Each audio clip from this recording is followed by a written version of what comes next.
नमस्कार, मैं हूं आपके साथ शीरीन। रात के 10 बजने वाले हैं। 24 घंटे 24 रिपोर्टर का वक्त हो गया है। देश की हर एक बड़ी खबर आपके सामने होगी। वरुण जैन बताएंगे कैसे यूपी बिहार के वोटर को लेकर बीजेपी ने केजरीवाल को घेर लिया है।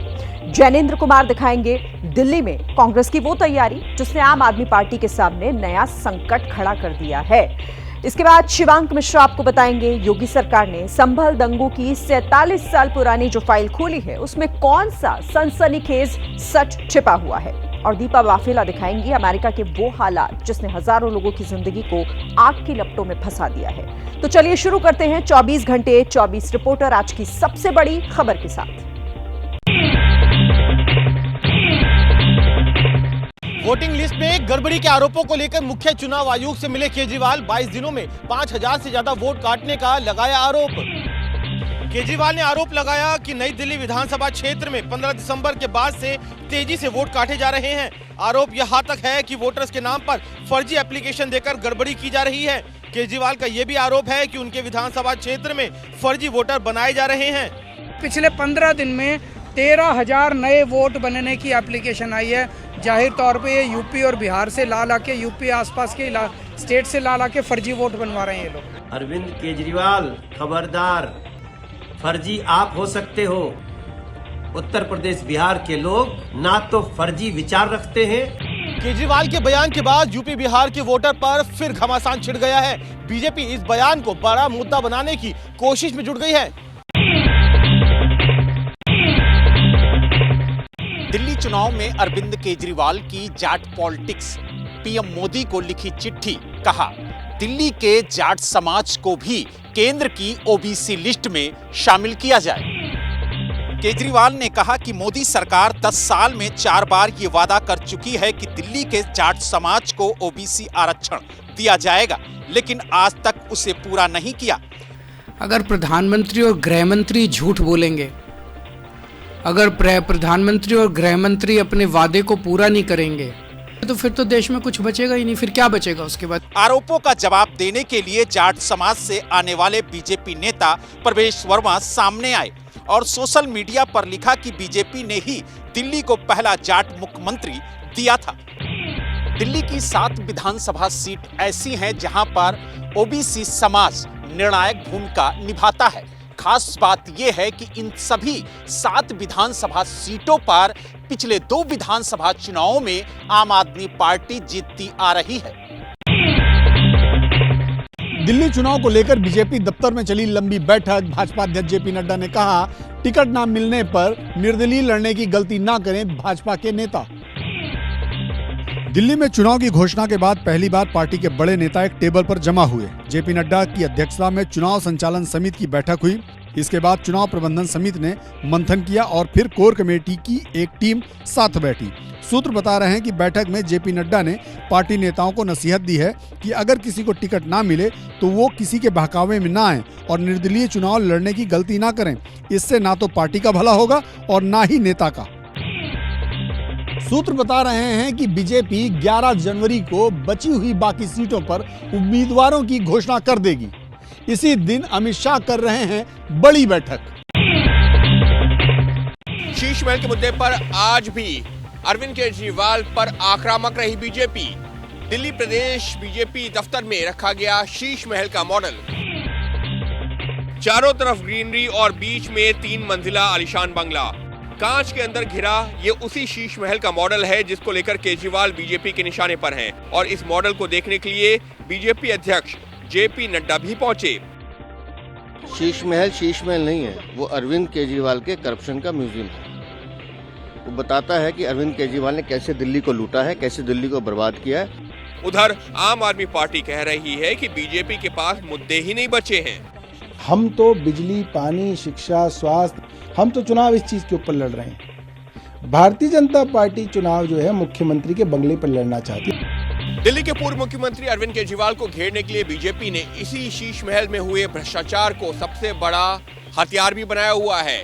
दिल्ली की सड़कों पर कल ही इस शीश महल के कई सारे होर्डिंग भी लगाए गए थे।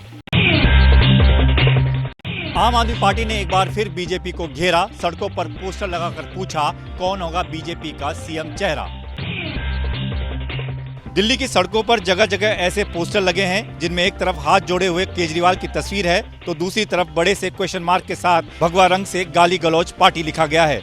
सोशल मीडिया पर भी आम आदमी पार्टी ने पोस्टर शेयर किया और पूछा केजरीवाल या गाली गलौज पार्टी। भाजपा अब तक अपने 70 कैंडिडेट नहीं डिक्लेयर कर पाई। ये सच है कि उनको पता ही नहीं कि उनका सीएम चेहरा कौन है। तो केजरीवाल वर्सेस हु बताएं ना। 5 फरवरी को दिल्ली के 70 विधानसभाओं के एमएलएस का चुनाव है। जिस पार्टी के 36 मेंबर बनेंगे उसकी सरकार बनेगी। केजरीवाल साहब ने कैसे मान लिया कि मैं सीएम फेस हूं? इस बार भी बीजेपी 2020 की तरह पीएम मोदी के चेहरे पर चुनाव लड़ने उतरी है। इससे पहले 2015 में किरण बेदी को सीएम चेहरा बनाकर बीजेपी ने चुनाव लड़ा और हार का सामना करना पड़ा। आम आदमी पार्टी के खिलाफ कांग्रेस की बड़ी तैयारी। जिन विधायकों का केजरीवाल ने टिकट काटा उन्हें उम्मीदवार बनाने पर हो रहा है मंथन। सूत्र बता रहे हैं कि अब तक आम आदमी पार्टी के ऐसे करीब 5 विधायक कांग्रेस के संपर्क में हैं जिन्हें केजरीवाल ने इस चुनाव में टिकट नहीं दिया है। कुछ दिनों में ये नेता कांग्रेस में शामिल हो सकते हैं और इनमें से कुछ को कांग्रेस टिकट भी दे सकती है। वहीं केजरीवाल पर कांग्रेस का हमला लगातार जारी है। इस बीच खबर यह भी है कि राहुल गांधी 13 जनवरी से दिल्ली में चुनाव प्रचार के लिए उतरेंगे। राहुल की पहली सभा मुस्लिम बहुल सीलमपुर सीट पर हो सकती है। दिल्ली के चुनावी दंगल को लेकर आपस में ही भिड़े कांग्रेस के नेता संदीप दीक्षित ने कहा पृथ्वीराज चव्हाण को आम आदमी पार्टी में शामिल हो जाना चाहिए। अगर आपको लगता है कि हमसे ज्यादा बेहतर काम केजरीवाल ने किया तो आप केजरीवाल की पार्टी ज्वाइन कर लीजिए। संदीप दीक्षित ने अपनी ही पार्टी के बड़े नेता पृथ्वीराज चव्हाण को लेकर ये बयान इस वजह से दिया क्योंकि चव्हाण ने दिल्ली में केजरीवाल के जीतने की भविष्यवाणी की थी। दिल्ली चुनाव बहुत अहम चुनाव है। मैं समझता हूँ शायद वहाँ केजरीवाल जीत जाएंगे। कांग्रेस भी फ्रेम में है, कांग्रेस भी चुनाव लड़ेगी। इस बयान को लेकर कांग्रेस के बड़े नेता डिफेंसिव मोड में हैं और इसे पृथ्वीराज चव्हाण का निजी बयान बता रहे हैं। मिल्कीपुर में उपचुनाव से पहले समाजवादी पार्टी ने चुनाव आयोग को सौंपा ज्ञापन। सभी पोलिंग स्टेशन की वेबकास्टिंग कराने की मांग की। समाजवादी पार्टी ने मांग की है कि वेबकास्टिंग का लिंक सभी प्रत्याशियों और मान्यता प्राप्त राजनीतिक दलों को मुहैया कराया जाए जिससे पोलिंग स्टेशन पर होने वाली घटनाओं और गड़बड़ियों की जानकारी मिल सके। उधर चंदौली से समाजवादी पार्टी के सांसद वीरेंद्र सिंह के डीएनए वाले बयान ने सियासी माहौल गरमा दिया है। वैसे भगवान श्री कृष्ण के डीएनए में और हमारे नेता के डीएनए में कोई फर्क नहीं है। समाजवादी पार्टी ने कोई भी अवसर नहीं छोड़ा है जब वो मजहबी तुष्टीकरण के लिए हर सीमा को पार न कर जाती। वो आज भगवान कृष्ण का नाम लेकर के चुनाव जीतना चाहते हैं। मिल्कीपुर में 5 फरवरी को वोटिंग होनी है और 8 फरवरी को नतीजे आएंगे। योगी की राह पर मध्य प्रदेश की मोहन सरकार। उज्जैन में मौलाना गांव का नाम बदलकर विक्रम नगर रखा। इसके अलावा मोहन सरकार ने उज्जैन में ही जहांगीरपुर का नाम बदलकर जगदीशपुर और गजनी खेड़ी का नाम बदलकर चामुंडा माता कर दिया है। इस फैसले के बाद प्रदेश भर से अर्जियां आनी शुरू हो गई हैं। भोपाल, रायसेन, उज्जैन, विदिशा, सीहोर और मंदसौर समेत कई जिलों से पंचायत का नाम बदलने की मांग उठी है। सामाजिक और हिंदूवादी संगठनों का दावा है कि मुगलों और नवाबों के जमाने में बहुत सारे गांव और शहरों के नाम बदल दिए गए थे जिन्हें उनकी पुराने पहचान को दिलाना जरूरी है। संभल की 47 साल पुरानी फाइल में छिपा है कौन सा सनसनीखेज राज और कुंभ मेले को लेकर योगी आदित्यनाथ ने इशारों में अखिलेश यादव पर कैसे किया गंदगी वाला हमला। देखिए देश की बड़ी खबरें। योगी सरकार में फिर खुलेगी 1978 में हुए संभल में दंगों की फाइल। 184 लोगों की गई थी जान। 1978 में 184 हिंदुओं को सामूहिक रूप से जला दिया गया था। विधानसभा के अंदर सीएम योगी ने जब ये आंकड़ा पेश किया तो कई लोग हैरान हो गए। इस बयान के बाद यूपी विधान परिषद के सदस्य शीश चंद शर्मा ने 47 साल पुराने दंगों की जांच की मांग की थी। जांच कमेटी एक हफ्ते में जांच रिपोर्ट सौंपने वाली है, लेकिन विरोधी बीजेपी सरकार पर हमलावर हो गए हैं। 1978 के बाद इस उत्तर प्रदेश में 6वीं बार आपकी भारतीय जनता पार्टी की सरकार है। जो 6 टर्म था, क्या आपको किसी ने रोका था आपको जज बिठाने के लिए? 1978 में हुए संभल में दंगों में मौत का आधिकारिक आंकड़ा 24 था, लेकिन मुख्यमंत्री योगी आदित्यनाथ ने दावा किया था कि दंगों में 184 लोगों की मौत हुई थी और कई लोग बेघर हुए थे। मुंबई में अवैध बांग्लादेशी नागरिकों के खिलाफ लगे चेतावनी भरे पोस्टर भारत छोड़कर जाने को कहा गया। पोस्टर बीजेपी नेता विश्व बंधु राय ने लगाए हैं, जिसमें बांग्लादेशियों को साफ हिदायत दी गई है कि हमारी बस्ती, नगर, जिला और राज्य छोड़कर यहां से चले जाएं। पोस्टर में ये भी लिखा गया है, आम लोग कानून हाथ में लेने को भी तैयार हैं। महाराष्ट्र एटीएस ने पिछले 1 महीने में महाराष्ट्र भर से 60 से ज्यादा बांग्लादेशियों को गिरफ्तार किया है। ज्यादा बांग्लादेशी ठाणे, नवी मुंबई और मुंबई से गिरफ्तार किए गए हैं। मध्य प्रदेश हाईकोर्ट ने खारिज की आतंक के आरोपी की जमानत याचिका, कहा धार्मिक आतंकवाद देश के लिए खतरनाक। सैयद मामूर अली पर आरोप है कि वो जबलपुर के आयुध निर्माण पर हुए आतंकी हमले की साजिश में शामिल था। आरोप ये भी है कि इसने ही विस्फोटक तैयार करवाए थे। 26 मई 2023 को एनआईए ने दिल्ली से मामूर अली को गिरफ्तार किया था। एनआईए के पास मामूर अली के खिलाफ पर्याप्त सबूत और गवाह मौजूद हैं। मामूर अली जाकिर नायक की वीडियो देखा करता था। इससे पहले भोपाल की स्पेशल कोर्ट ने भी अप्रैल के महीने में इसकी जमानत याचिका खारिज की थी। तिरुपति में हुए भगदड़ में घायल हुए लोगों से मिले सीएम चंद्रबाबू नायडू, हर संभव मदद का दिया भरोसा। सीएम चंद्रबाबू नायडू हादसे वाली उस जगह पर भी गए जहां कल रात भगदड़ के बाद 6 श्रद्धालुओं की जान चली गई थी। सीएम ने अधिकारियों से घटना की जानकारी ली और आवश्यक दिशा निर्देश दिए। इससे पहले चंद्रबाबू नायडू अस्पताल पहुंचे और घायलों से मुलाकात की। सीएम चंद्रबाबू नायडू ने इस हादसे में मृतक के परिजनों के लिए आर्थिक मदद की घोषणा की। इधर इस मुद्दे पर विपक्ष ने सरकार को घेरना शुरू कर दिया है। प्रयागराज महाकुंभ से पहले सीएम योगी आदित्यनाथ ने एक बार फिर लिया तैयारियों का जायजा, अधिकारियों को दिए जरूरी दिशा निर्देश। सीएम योगी हेलीपैड से निकलने के बाद सीधे क्रूज पर पहुंचे, जहां उन्होंने स्नान घाटों की तैयारियों का जायजा लिया। इसके बाद सीएम मेला क्षेत्र पहुंचे। अधिकारियों को दिशा निर्देश देकर सीएम अखाड़ों के साधु संतों से मिलने पहुंच गए। इस दौरान सीएम ने इष्ट देव की पूजा अर्चना भी की। 19 के पहले जिन लोगों को भारत की आस्था के सम्मान के बारे में जो लोग उसकी कोई कीमत नहीं समझते थे, उन लोगों ने कुंभ को गंदगी का, अव्यवस्था का, भगदड़ का पर्याय बनाया था। प्रयागराज में 144 साल के बाद कुंभ का महाआयोजन किया जा रहा है। महाकुंभ की शुरुआत 13 जनवरी को होगी, जबकि पहला शाही स्नान 14 जनवरी को मकर संक्रांति पर होगा। उड़ीसा के भुवनेश्वर में प्रधानमंत्री नरेंद्र मोदी ने किया 18वें प्रवासी भारतीय सम्मेलन का उद्घाटन। कहा, मैंने हमेशा प्रवासी समुदाय को देश का राजदूत माना है। इस कार्यक्रम में प्रधानमंत्री नरेंद्र मोदी ने दुनिया को शांति का भी संदेश दिया। आज भारत दुनिया को कह पाता है कि भविष्य युद्ध में नहीं है, बुद्ध में है। इस मौके पर पीएम मोदी ने प्रवासी भारतीयों के लिए स्पेशल पर्यटक ट्रेन को भी हरी झंडी दिखाई, जिसका नाम प्रवासी भारतीय एक्सप्रेस रखा गया है। ये ट्रेन प्रवासी भारतीयों को 3 सप्ताह तक देश भर के कई पर्यटक और धार्मिक स्थलों की यात्रा करवाएगी। इस कार्यक्रम में प्रधानमंत्री नरेंद्र मोदी ने यह भी कहा कि वो दिन दूर नहीं जब अप्रवासी भारतीय किसी मेड इन इंडिया प्लेन में ही इस कार्यक्रम में सम्मेलन में आएंगे। शंभू बॉर्डर पर एक और किसान ने की आत्महत्या, जहर खाकर दी जान। 55 साल के किसान रेशम सिंह पंजाब के ही तरनतारन जिले के रहने वाले थे।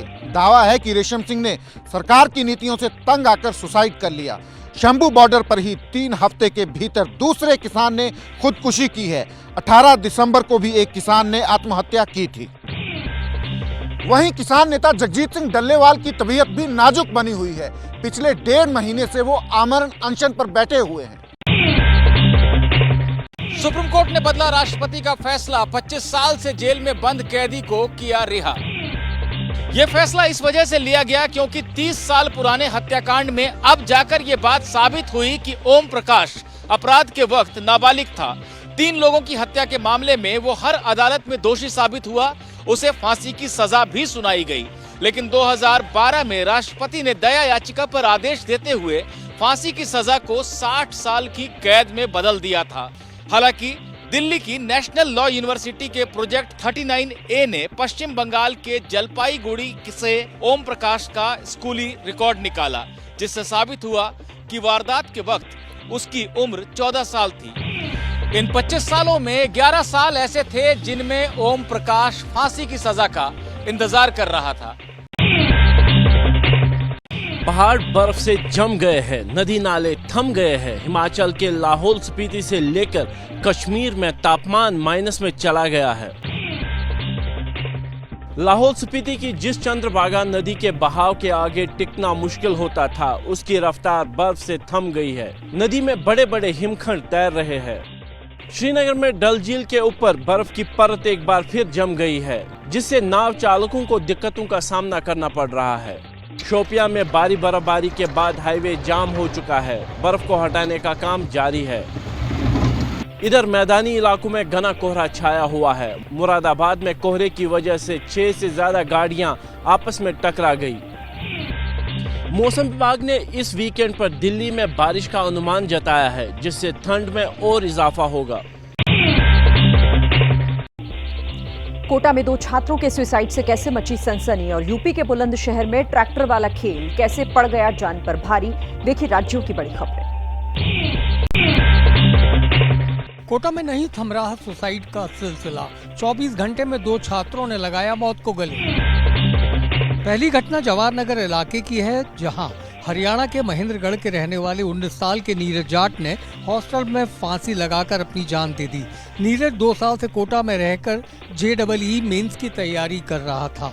दूसरी घटना विज्ञान नगर इलाके की है, जहां मध्य प्रदेश के गुना के रहने वाले अभिषेक लोधा ने फंदा लगाकर आत्महत्या कर ली। अभिषेक PG में रहकर JEE मेंस की तैयारी कर रहा था। हालांकि दोनों छात्रों ने खुदकुशी क्यों की, इसकी वजह अभी साफ नहीं हुई है। साल 2024 में कोटा में रहकर नौकरी की तैयारी करने वाले 15 छात्रों ने सुसाइड कर लिया था और इस साल अभी आधा महीना भी नहीं गुजरा कि 2 छात्रों ने अपनी जिंदगी खत्म कर ली। यूपी के बुलंदशहर में ट्रैक्टर की ताकत का जानलेवा खेल, हादसे में एक शख्स की मौत। खेतों में 2 ट्रैक्टरों के बीच रस्सी बांधकर ताकत की जोर आजमाइश की जा रही है। गांव के बच्चे इस जानलेवा खेल को देखकर ताली बजा रहे हैं, लेकिन इसी दौरान एक ट्रैक्टर पलटी खाकर गिर गया, जिसमें ड्राइवर की दर्दनाक मौत हो गई। हादसे से पहले का वीडियो सोशल मीडिया पर वायरल हो रहा है। वीडियो वायरल हुआ तो पुलिस ने दूसरे ट्रैक्टर ड्राइवर के खिलाफ FIR दर्ज कर ली है। हादसा बीते 4 जनवरी को हुआ था। पत्नी के खर्च बढ़ने पर यूट्यूबर बन गया चोर, नोएडा पुलिस ने किया गिरफ्तार। यूट्यूबर का नाम जॉनी है और आरोप है कि इसने ATM मशीन में कैश डालने वाली कंपनी से 10 लाख रुपए चुरा लिए।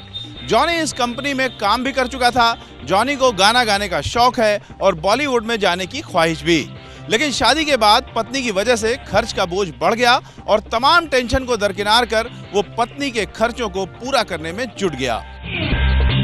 यूट्यूबर जॉनी ने लव मैरिज की थी, जिसके चलते इसके परिवार वालों ने इसे घर से भी निकाल दिया था। दक्षिणी यूक्रेन के ज़ेपोरिज़िया शहर में रूस की एयर स्ट्राइक, हमले में 13 की मौत, 30 घायल। रूस का हमला इतना खतरनाक था कि पल भर में पूरा शहर शमशान में तब्दील हो गया। जगह जगह लाशों का ढेर लग गया। ग्लाइड बम और मिसाइलों की चपेट में आने से बिल्डिंग के एक बड़े हिस्से में आग लग गई। इमारतों के बाहर खड़ी गाड़ियां जलकर राख हो गईं। रूसी सेना ने दावा किया है कि उन्होंने यूक्रेन के सैन्य ठिकानों और तेल डिपो में हमला किया है। इधर यूक्रेन का कहना है कि उन्होंने जवाबी पलटवार में कई ड्रोनों को मार गिराया है। हमले में 2 रूसी दमकल कर्मियों की भी जान गई है। अमेरिका के लॉस एंजलिस के जंगलों में लगी भीषण आग पर अब तक काबू नहीं पाया गया है। 1000 से ज्यादा मकान जलकर राख हो गए। आलम यह है कि बचाव कर्मियों ने करीब 70,000 लोगों को घर खाली करने के निर्देश दिए हैं। हॉलीवुड के कई सेलिब्रिटी के घर भी आग की जद में आकर पूरी तरह से बर्बाद हो गए हैं। एक और आग ने लोगों की परेशानी बढ़ा रखी है, तो वहीं एक छोर पर बसे कैलिफोर्निया से आ रही तेज हवाओं से रेस्क्यू ऑपरेशन में दिक्कतें आ रही हैं। हालात को देखते हुए राष्ट्रपति जो बाइडेन ने अपना इटली दौरा रद्द कर दिया है और इधर ट्रंप ने बाइडेन पर इमरजेंसी फंड का इस्तेमाल नहीं करने का आरोप लगाया है। प्रधानमंत्री नरेंद्र मोदी जल्द वॉशिंगटन का दौरा कर सकते हैं, अमेरिकी राजदूत ने इस बात के संकेत दिए। 20 जनवरी को डोनाल्ड ट्रंप राष्ट्रपति पद की शपथ लेंगे और भारत के नजरिए से सबसे बड़ा सवाल यह है कि दूसरी बार राष्ट्रपति बनने के बाद ट्रंप और मोदी की मुलाकात कब होगी। भारत में अमेरिका के राजदूत एरिक गारसिटी ने बयान दिया कि वॉशिंगटन डीसी में मोदी ट्रंप की पहली मुलाकात हो सकती है, जबकि दूसरी मुलाकात क्वाड के शिखर सम्मेलन के दौरान भारत में ही संभावित है। रूस यूक्रेन के बीच जारी जंग के बीच मोदी और ट्रंप की इस संभावित मुलाकात पर पूरी दुनिया की नजर रहने वाली होगी, क्योंकि दोनों ही नेता युद्ध रोकने के पक्षधर हैं। और इसी के साथ 24 घंटे 24 रिपोर्टरों में फिलहाल इतना ही, लेकिन कल देश में जिन 4 बड़ी खबरों पर एबीपी न्यूज की नजर रहेगी उस पर जल्दी से एक नजर डाल लेते हैं। दिल्ली चुनाव को लेकर कल से नामांकन की शुरुआत हो जाएगी। दिल्ली में कल बीजेपी केंद्रीय चुनाव समिति की बैठक है। बैठक से पहले अमित शाह और जेपी नड्डा प्रत्याशियों को लेकर मंथन करेंगे। संभल की शाही जामा मस्जिद कमेटी ने पुराने मंदिरों और कुओं की तलाशी पर आपत्ति जताई है। इस याचिका पर सुप्रीम कोर्ट में सुनवाई होगी। शंभू और खनौरी बॉर्डर पर धरना दे रहे किसान संगठनों के समर्थन में देश भर में विरोध प्रदर्शन होगा। तमाम खबरें हर एक अपडेट एबीपी न्यूज पर आपको देंगे।